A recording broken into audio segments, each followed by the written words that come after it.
facility Kungo. To Porichenki.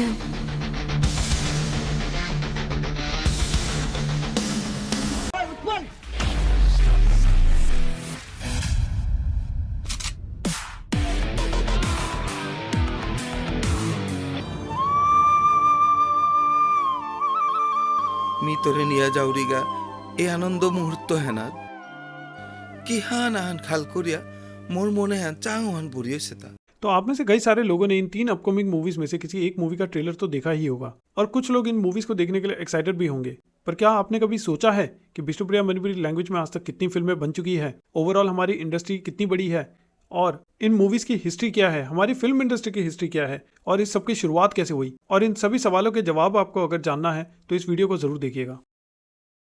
Hello everyone, मेरा नाम हिमांशु है और सामाजिक मुद्दे के नए एपिसोड में आप सभी का स्वागत है।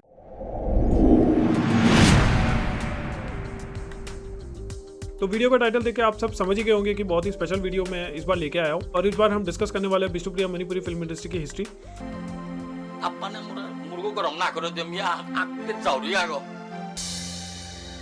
ছোটু আমি মা না 50 টাকা আনতে আসলাম তা নাও তো এসে কিন্তু রাকেশ বাবুর কাম করানি পিছে তো আমি সা অতি হাই ফাই আছে ঠিক আছে বারো হারপিলে দিয়ে মাটি क्या পাঙ্গ সত্তা হ্যাঁ হাদি হাদির মাঝে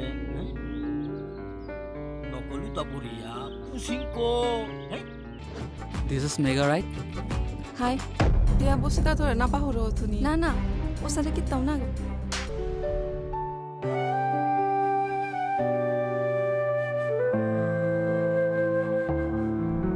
तो वीडियो को शुरू करने से पहले मैं कुछ रूल सेट करना चाहता हूँ ताकि आगे जाके वीडियो को समझने में आपको कोई कंफ्यूजन ना हो। सबसे पहले जो रूल है वो है फिल्म की डेफिनेशन को लेके।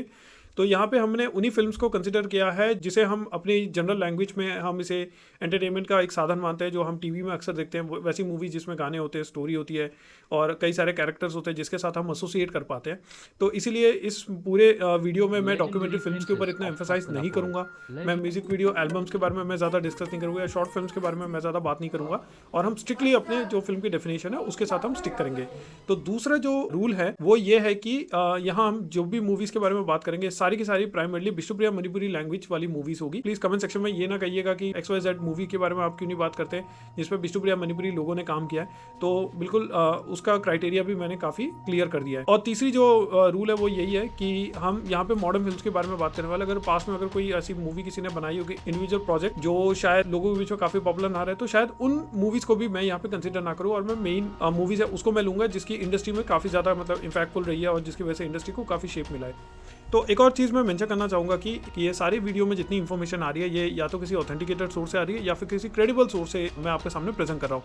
तो अगर आप में से किसी को भी आपत्ति है तो आप प्लीज़ कमेंट सेक्शन में बताइएगा ताकि ये इन्फॉर्मेशन जो है अगर ये गलत भी है तो इसे सही समय पर करेक्ट किया जा सके। दूसरी बात ये कि ये वीडियो बहुत ही लंबी होने वाली है क्योंकि मैं अभी तक लगभग 18-20 साल की हिस्ट्री को मैं आपके सामने प्रेजेंट करूँगा। इस लंबी सी वीडियो को आसान करने के लिए आप सबके लिए हम इसे छोटे छोटे पार्ट में प्रेजेंट करेंगे ताकि आप सबके लिए देखना भी आसान हो और हमारे लिए वीडियो बनाना भी आसान हो। तो ये दोनों चीज़ों को मद्देनजर रखते हुए वीडियो को शुरू करते हैं। Leiki habiter yari jemon sitara se bebar hobanguni sore emon lagal pase horibo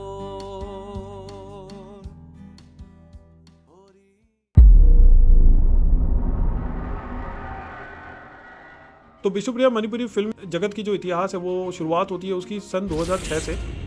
तो होता यह है कि गुवाहाटी में राजकुमार चंद्रकांत नाम के इंसान थे। इनके पास PD 170 या फिर ऑलमोस्ट उसी कैटेगरी का एक कैमरा इनके हाथ लग जाता है कुछ दिनों के लिए। तो जब वो कैमरा इनके पास आता है तो इनके दिमाग में ये आइडिया आता है कि क्यों ना इस कैमरा को यूज करके विष्णुप्रिया मणिपुरी लैंग्वेज में पहली फिल्म बनाई जाए। तो उनका ये जो आइडिया होता है वो ये आइडिया अपने दोस्तों के साथ और अपने आसपास के लोगों के साथ शेयर करते हैं और जो सभी एग्री करते हैं कि हाँ जरूर ये इस इनिशिएटिव को हम कंप्लीट करें।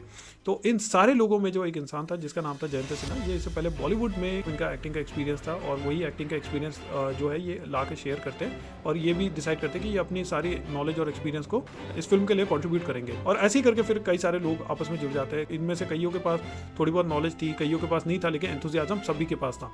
तो होता ये है कि जब स्टोरी की बात आती है तो ये जाते हैं दिल सिन्हा के पास जो एक जाने माने पोएट है और राइटर भी है। तो इनके पास एक स्टोरी प्रेजेंट थी तो ये अपनी स्टोरी दे देते हैं और 3-4 दिन के अंदर ये कैसे करके पूरी टीम असेंबल करते हैं और फिर डायलॉग्स वगैरह लिख के स्टोरी वगैरह कैसे कैसे करके तैयार कर लेते हैं। और इसमें जयंत सिन्हा जो थे उन्होंने मेल लीड कैरेक्टर का रोल किया था। लेरवा दुको हन्ना पने को लेता तो जब ये फिल्म की शुरुआत होती है शूटिंग वगैरह की, तो टीम जो है आपस में ही काम एक दूसरे के साथ बांट के जो प्रोडक्शन है उसको कंप्लीट कर लेते हैं, और 2 से 3 महीने के अंदर ये फिल्म भी कंप्लीट हो जाती है। और इसमें एक गाना भी है पागल कोले मना, जो आगे चल के काफ़ी ज़्यादा फेमस भी हो जाता है।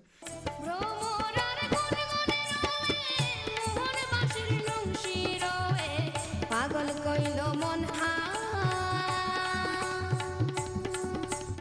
तो 2-3 महीने के अंदर जब ये मूवी बन के ख़त्म हो जाती है, तो इसकी खबरें भी कई जगह जाती है लोगों के पास, और फिर बाद में जब फिल्म बनती है तो उस फिल्म को डिस्ट्रीब्यूट करने के लिए ये सीडी का सहारा लेते हैं। हालांकि सीडी जो थी एक बहुत ही कॉमन मीडियम था उसमें फिल्म वगैरह को दिखाने का, और इसमें पायरेसी होने के चांसेस वो भी काफ़ी ज़्यादा थे, और अंत में होता भी यही है कि इस फिल्म की पायरेसी वगैरह हो जाती है। हालांकि प्रोड्यूसर को इस चीज़ से मतलब कोई ज़्यादा फर्क नहीं पड़ता, क्योंकि उनका जो मकसद था वो था एक विष्णुप्रिया मणिपुरी लैंग्वेज में फिल्म बनाने का, और वो बना के लोगों के सामने प्रेजेंट कर भी देते हैं। कलिंग द रस्ट मूवी को बनाया गया था सीपी प्रोडक्शंस के अंडर में, जिसमें मुख्य भूमिका निभाई थी जयंत सिन्हा, रत्ना सिन्हा, रवि सिन्हा, कुमकुम सिन्हा और दिल लखिंदर सिन्हा ने, और इस फिल्म के प्रोड्यूसर थे राजकुमार चंद्रकांत और उनकी वाइफ देवश्री। अब इस फिल्म में जो एक प्रॉब्लम जो हो गई थी वो ये थी कि अगर आप आज भी देखोगे तो इस फिल्म में किसी का भी नाम जो है एज अ डायरेक्टर मेंशन नहीं किया गया।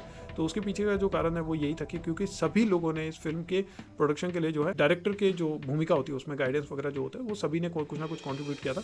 तो यूनानिमसली ये डिसाइड करते कि किसी भी इंसान का ये नाम नहीं देंगे, और इसी वजह से जो विष्णुप्रिया मणिपुरी लैंग्वेज की दूसरी मूवी थी उसमें जाके फिर विष्णुप्रिया मणिपुरी फिल्म इंडस्ट्री जगत है उसको अपना पहला डायरेक्टर मिलता है। और जहाँ तक बजट की बात है, मेरी जो कॉन्वर्सेशन हुई थी प्रोड्यूसर के साथ, तो उन्होंने मुझे बजट के बारे में कोई बहुत ज़्यादा बताया नहीं था, लेकिन जितना मेरा एस्टिमेट है लगभग 1-1.5 लाख के आसपास इस फिल्म में खर्चा हुआ था। ये मेरी एस्टिमेट है, मैं ये नहीं कह रहा हूँ कि ये एक्यूरेट फिगर्स है, बट ऑलमोस्ट इतने ही हुए थे। और रेवेन्यू के बारे में भी उन्होंने मुझसे इन्फॉर्मेशन शेयर नहीं की।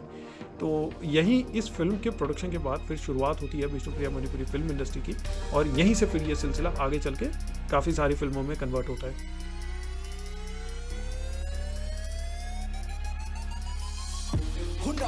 হুন হাবিয়ে আজি নিজটা হুন তুলো তুলো তুলো নিজর নাম তুমি নিজে তুলো করানি চেষ্টা নাসে অবস্থা করানি নিজের ব্যবসা কোনোদিন পিঠিত না জানা হয় মানুরাং নাইলেতে নিজরাং খুলো খুনো হুনো হুনো হাবিয়ে আজি নিজটা হুন তুলো তুলো তুলো নিজর নাম তুমি নিজে তুলো করানি চেষ্টা নাসে অবস্থা করানি নিজের ব্যবসা কোনোদিন পিঠিত না জানা হয় মানুরাং নাইলেতে নিজরাং খুলো আলাদা পথ আলাদা হীন হাবিতা পরিশ্রম আলাদা করানি কর্ম এহানি ধর্ম পরিয়া উঠানি থক্ক মানুয়ে জাতানি মনাসি জাতাকা নিজরে হংকতি রুগ্গ দুঃখ বাড়িয়া জাগা জিতেগা থাক হয় বেটি সুখ